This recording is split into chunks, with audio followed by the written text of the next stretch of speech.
성경은 족장시대로 창세기와 그 배경을 같이 하고 있습니다. 그러나 욥기의 말씀이 논리를 넘어서는 하나님의 섭리, 실존적 고난과 영원한 지혜를 다룬다는 점에서 욥기는 지혜서의 말씀으로 분류되어지고 있습니다. 우리는 지혜서의 말씀으로 분류되어지는 이 욥기의 말씀을 너무나 잘 알고 있습니다. 당대 의인이었던 이 욥이 하나님께서 허락하신 시험을 잘 통과하여 갑절의 복을 받게 되었다라고 하는 것입니다. 그리고 지금 읽은 본문의 말씀은 욥기 전체의 말씀을 마무리 짓고 있는 부분입니다. 고난이라고 하는 그 고통의 시간을 보내면서 깨닫게 된 그 욥의 진실한 고백과 하나님께서 욥을 어떻게 축복해 주셨는가를 본문의 말씀은 기록을 하고 있습니다. 그래서 이 시간은 본문의 말씀을 토대로 하나님이 허락하신 그 고난이라고 하는 것과 그 후에 이어지게 되는 축복, 회복이라는 것에 대해서 여러분들과 같이 함께 말씀을 나누고자 합니다. 욥은 하나님께서 인정하셨던 당대 의인이었습니다. 그 욥기의 처음 시작에서 성경은 욥을 온전하고 정직하고 하나님을 경외하며 악에서 떠난 자였다라고 소개를 하고 있습니다. 그런데 어느 날 갑자기 욥에게 불현듯 고난이 찾아옵니다. 인간으로서는 가장 견디기 힘들었던 자녀의 죽음을 그는 경험을 하게 됩니다.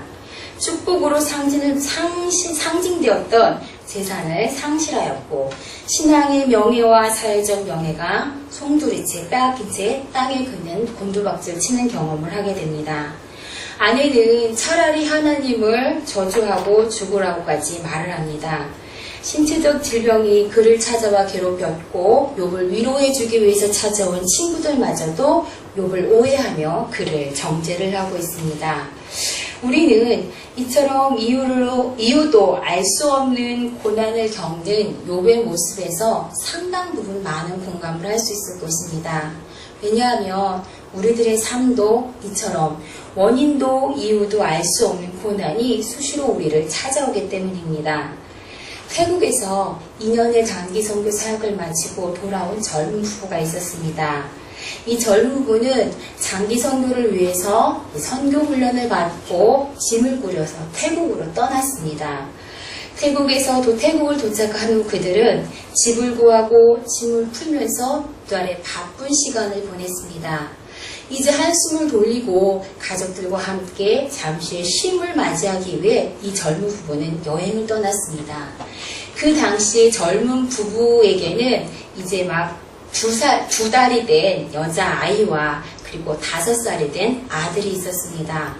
그들은 여행을 떠나면서 잠시 그 두 살 된 그 딸과 아빠는 다른 집에 머물러 있었고 5살 된 아들과 엄마는 더위를 식히기 위해서 수영장에 올라갔습니다. 너무 안타까운 것은 이 엄마가 너무나 갑작스럽게 심장마비를 맞이하면서 그만 세상을 떠나고 말았다라고 하는 것입니다. 더 기가 막힌 것은 5살 된 그 아이가 심장마비로 죽어간 엄마의 모습을 지켜봤다라고 하는 것입니다. 이제 태국에 도착한 지 2달밖에 되지 않았고 남아있는 젊은 남편과 이 어린 아이들을 우리는 과연 무엇이라고 이해해 줄 수 있을까요? 그들에게 어떻게 이 기막힌 상황들을 위로해 줄 수 있을까요? 이러한 상황 가운데서 우리는 하나님의 섭리라고 하는 것들에 대해서 어떤 해답을 얻을 수 있을까요? 그런데 이것에 대해서 우리는 답을 얻을 수 없다라고 하는 것입니다. 답을 얻으려고 하기보다는 이렇게 기막힌 상황으로 맞이하게 되는 이 고난을 우리는 어떤 시각으로 바라보느냐에 초점을 더 맞추어야 한다라고 하는 것입니다. 왜냐하면 우리의 지혜로는 우리의 삶에서 펼쳐지는 너무 크고 놀라운 그 하나님의 섭리와 계획들을 다 이해할 수 없기 때문입니다. 깨닫고 싶어도 깨달을 수 없기 때문이다라고 하는 것입니다. 왜 하필이면 나이여야 하는가? 왜 하필이면 나에게 이런 고난이 찾아와야 하는가? 라는 시각보다는 긍정적인 시각으로 이 고난이 의미하는 것이 무엇인지, 이 고난을 통해서 정말 우리의 삶의 동반자처럼 따라다니는 이 고난을 어떻게 긍정적인 시각으로 바라보고 이해하고 받아들여야 하는가에 더 많은 초점을 두어야 한다라고 하는 것입니다. 그렇다면 우리의 삶의 동반자처럼 존재하게 된 이 고난을 우리는 과연 어떠한 시각으로 바라봐야 할까요? 그것은 하나님에 의해서 계획된 시간 속에서 흘러가는 하나의 과정으로 우리는 받아들여야 할 것입니다. 욥은 고통 가운데서 괴로워하면서 하나님께 간절히 호소합니다. 하나님, 어느 때까지 하시렵니까? 이 같은 고난을 겪으니 차라리 숨이 막혀서 죽는 것이 낫겠습니다. 이러한 욥의 탄식은 그의 고난이 얼마나 큰지를 우리는 짐작해 볼 수 있습니다.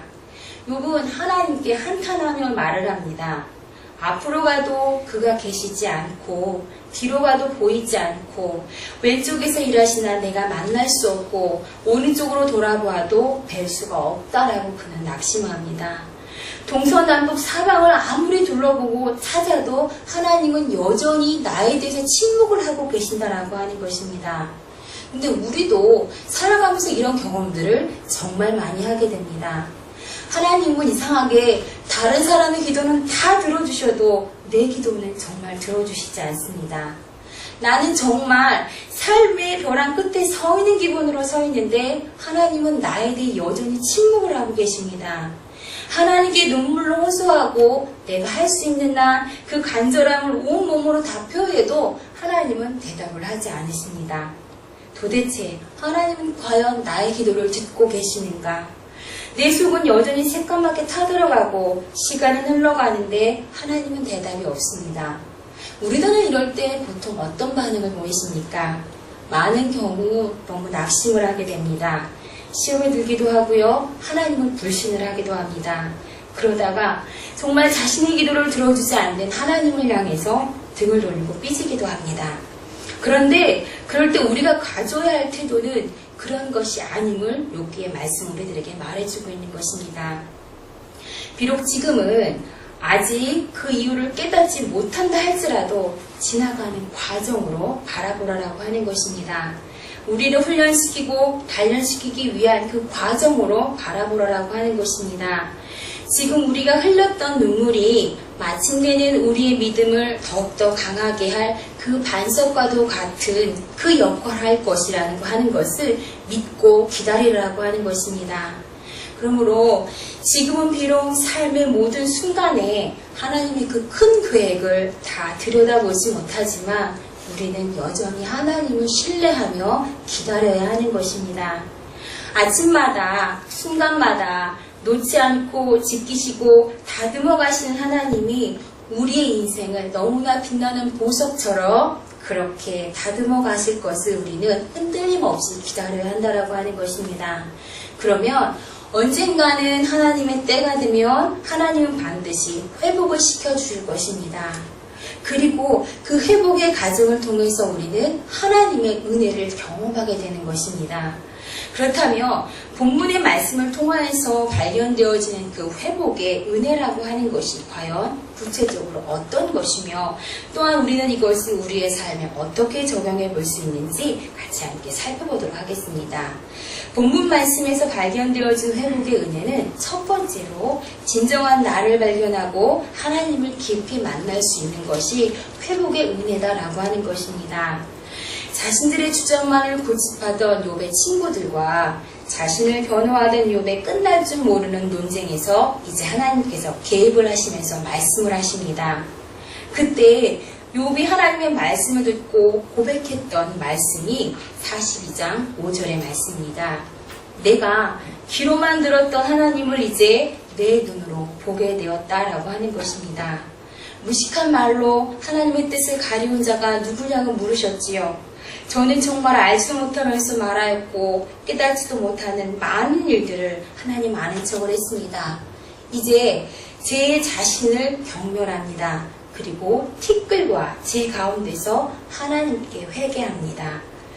욥은 고난 가운데서 하나님을 만났습니다. 뼛속 깊이 느껴지는 그 아픔과 고통을 느끼기 전에는 단순히 하나님을 귀로만 듣고 알았다라고 하는 것입니다. 하지만 그 고통 가운데서 이제 하나님을 직접 자신의 눈으로 보게 되었다라고 하는 것입니다. 욥은 고통과 아픔의 고난의 시간을 보내면서 하나님을 깊이 만났던 것입니다. 이제 욥에게 중요한 것은 자신에게 무엇이 없어졌는지, 그리고 지금 자신이 어떤 환경에 처해져 있는지가 더 이상 중요하지 않게 되었다라고 하는 것입니다. 자신의 삶에서 일어났던 일대 이런 지각 변동과 같은 사건들을 통해서 발견되어진 진정한 자신의 모습이, 그리고 그 하나님과의 만남이 그저 나에게는 은혜였다라고 하는 믿음의 고백인 것입니다. 세상에서 우리들을 향하여 말하는 것이 있다면 우리는 무엇이든지 할 수 있다라고 하는 것입니다. 우리는 무엇이든지 할 수 있고 참 대단한 사람이라고 이야기를 하고 부추깁니다. 하지만 성경에서 우리들에게 말하는 우리들의 진정한 모습은 하나님이 없이는 너희들은 아무것도 할 수 없다라고 하는 것입니다. 성경을 깊이 묵상하면 할수록, 하나님을 더 깊이 알아가면 알아갈수록 우리의 어리석음과 무지와 무능력함이 발견되어진다라고 하는 것입니다. 그래서 하나님을 더 의지하며 매달릴 수밖에 없다라고 하는 결론을 얻게 된다라고 하는 것입니다. 대부분의 사람들은요, 인생의 밑바닥을 정말 처절하게 경험하기 전에는 참 자신 스스로가 꽤나 괜찮은 사람들이라고 생각을 합니다. 더구나 우리 한국 사회가 체면 문화이고 또한 그 속에서 성장한 우리들은 타인을 향해서, 심지어는 하나님을 향해서도 늘 항상 좋은 모습만을 보여드리려고 노력한다라고 하는 것입니다. 자신의 재성, 무지함, 어리석음, 이 모든 것들을 무의식의 세계에 꽁꽁 숨겨놓고 보통 수면 위로 드러내려고 하지 않는다라고 하는 것입니다.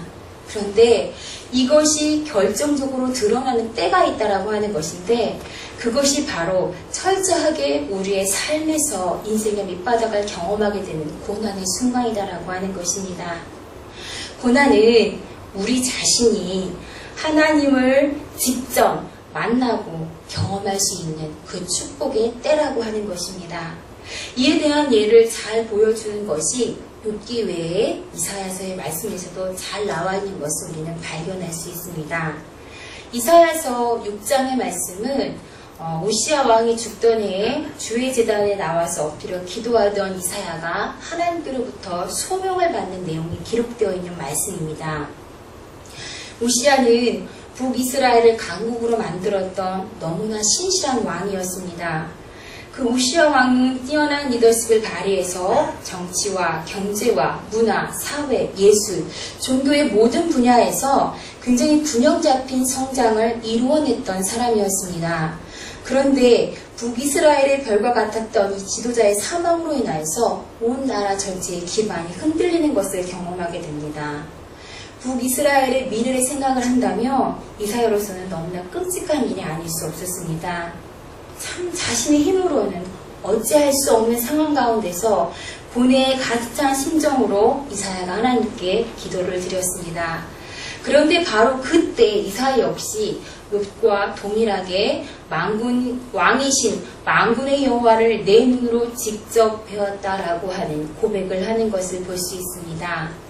고난 가운데서 회복을 기다리며 인내하고 참아내고 그로 인해서 우리의 믿음이 더욱더 견고해지는 것, 그것이 바로 회복의 은혜다라고 하는 것입니다.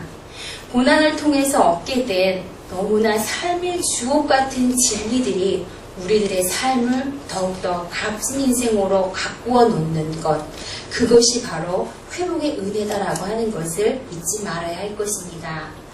두 번째로요, 회복의 은혜라고 하는 것은 용서를 통해서 어그러진 관계가 다시 이어지는 것이 또한 회복의 은혜다라고 볼 수 있습니다. 본문의 말씀 7절에서 11절의 말씀은 욥이 자신을 정죄하던 친구들을 용서하는 내용이 등장을 합니다. 그리고 욥의 형제와 자매와 그리고 친구들이 욥을 다시 찾아오는 그 장면이 등장을 합니다. 먼저 진정한 자기 자신을 발견하고 하나님과의 만남이 선행되어지자 이번에는 사람들과의 관계가 다시 회복되어지는 것을 볼 수 있습니다. 욥이 자신의 잘못을 깨닫고 난 후에 하나님께서는 자신의 의로움을 변호해 줄 것을 간절히 그토록 호소했던 욥의 간구를 들어주십니다. 하나님은 욥을 위로하기 위해 찾아왔던 세 명의 친구들을 향하여서 분노한다라고 분명히 말씀하십니다. 그리고 그 분노의 이유가 너희는 욥처럼 옳게 말하지 못했기 때문이다라고 분명히 말씀하고 계십니다. 근데 여기서 우리가 눈여겨봐야 할 것은 하나님께서 욥의 친구들에게 욥을 일컬을 때 그 앞에 붙여졌던 내 종 욥이라고 하는 단어라고 하는 것입니다. 고난을 겪는 과정에서 욥의 믿음은 하나님께로부터밖에 인정을 받지 못했습니다. 그러나 그 과정이 모두 맞춰진 통에 욥의 믿음은요, 사람들과 하나님 앞에서 동일하게 인정을 받게 되었다라고 하는 것입니다. 친구들 편에서 바라보았을 때 하나님의 징벌을 욥은 받는다라고 생각을 했습니다. 그런데 하나님께서는 그렇게 말을 했던 그 친구들 앞에서 욥만이 정말 옳은 사람이다라고 하는 것을 인정해 주셨다라고 하는 것입니다. 우리가 성경을 읽으면서 이 장면을 상상할 때 우리는 이것이 얼마나 멋지고 감격스럽고 아주 너무 통쾌한 역전승이 아닌가라는 것을 생각해 볼 수 있습니다. 그러면서 하나님은 그들에게 그들이 해야 할 한 가지 일을 말씀하십니다. 그것은 숫소 7과 순양 7마리를 가지고 욥에게 가서 용서를 받도록 번제를 드리라고 하는 것이었습니다. 욥은 이전에 자신의 믿음을 하나님께로부터만 인정을 받았습니다. 그리고 그 인정을 받음으로 인하여서 예언의 일들을 감당하는 예언자의 역할을 감당했습니다. 그런데 이제는 친구들과 하나님 사이를 연결해주는 제사장의 역할까지도 감당하게 되는 더 큰 축복을 받게 되었다라고 하는 것입니다. 이에 욥은 자신에게 번제물을 가지고 온 친구들을 위해서 용서를 해달라고 하는 기도를 하나님께 드립니다. 그리고 그 기도를 마친 뒤에 하나님은 욥을 회복시켜 주셨는데 욥이 가졌던 것보다 2배나 되는 넘치도록 많은 축복을 욥에게 해주셨습니다. 자신을 정죄하고 그리고 또한 비난했던 친구들을 용서해주는 기도를 드리는 것은 욥으로서 그렇게 쉽지 않은 일이었을 것입니다. 만약에 여기에 앉아 계신 분들이 욥이었다면 어떻게 하셨을 것 같으신가요? 욥처럼 그렇게 순수하게 용서할 수 있었을까요? 만약 하나님께서 정말로 이가 갈리도록 용서하고 싶지 않은 사람을 용서해 주라고 하면 우리는 그때 어떻게 할 수 있을까요? 여기서 우리는 회복의 은혜라고 하는 것이 단순히 어려움과 고통의 순간만을 참고 견디어내어서 얻게 되는 그런 결정체가 아니다라는 것을 우리는 또한 생각해 볼 수 있습니다. 회복의 은혜에는 열매가 맺혀지게 된다라고 하는 것입니다. 그러나 그 열매는 반드시 물질적인 보상이나 축복만을 의미하지 않는다라는 것에 우리는 관심을 가져야 할 것입니다. 회복의 은혜의 열매는요, 용서와 화합과 화해 등을 포함한 모든 관계의 면까지도 다 포함되어질 수 있다라고 하는 것입니다. 아니 어쩌면 용서를 통한 그 화합과 화해 관계의 회복에 대한 그 꽃망울이가 먼저 맺혀야지만이 축복의 열매가 더 아름답게 맺혀질 수 있다라고 하는 것을 우리는 기억해야 할 것입니다. 욥기의 말씀이 최종적으로 우리들에게 말하고자 하는 것은 고난 뒤에 뒤따르는 은혜의 회복이 반드시 물질에만 있다고 하는 것을 너희들이 믿으라라고 말하는 것은 아니다라고 하는 것입니다. 단순히 정말 어려움이 있어진 그 뒤에, 고난의 뒤에는 분명히 회복의 은혜가 따르지만 그 회복의 은혜가 굳이 그렇게 물질에만 국한되어 있다라고 하는 우리의 시각을 넓혀줄 것을 이야기해주고 있는 것입니다. 고난을 겪는 것 그 자체가 의로운 자들에게는 영광에 이르는 길이다라고 하는 것입니다. 그리고 그것을 믿는 믿음이 그것을 깨닫게 하는 통로가 되고 그 가치를 발견하는 것 그 자체가 바로 회복의 은혜다라고 하는 것입니다.